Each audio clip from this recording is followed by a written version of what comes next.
Here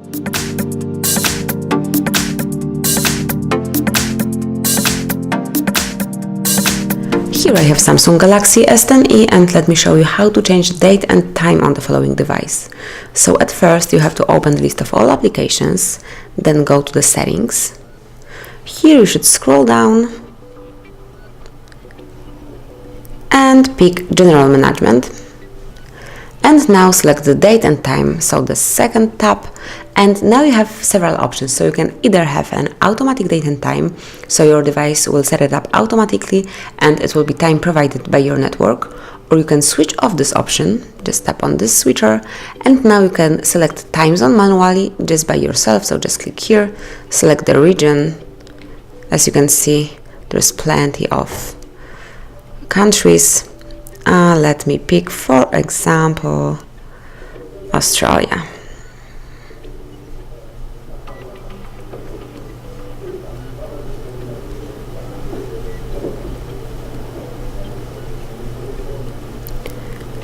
We are almost there. So it's here. And now you have to select the time zone.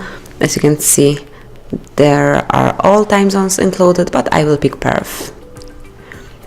And that's it. You can go back and you've just select the time zone. You have to select the date manually by yourself. Tap on done once it's chosen.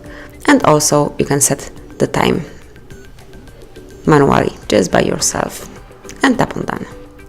So you have just set it up, time zone, date and time, and you can also change the format of your clock. So you can either have the 24-hour format clock, or you can go back to the standard one, to 12-hour format clock, just by tapping on this switcher, and you are back in 12-hour format clock.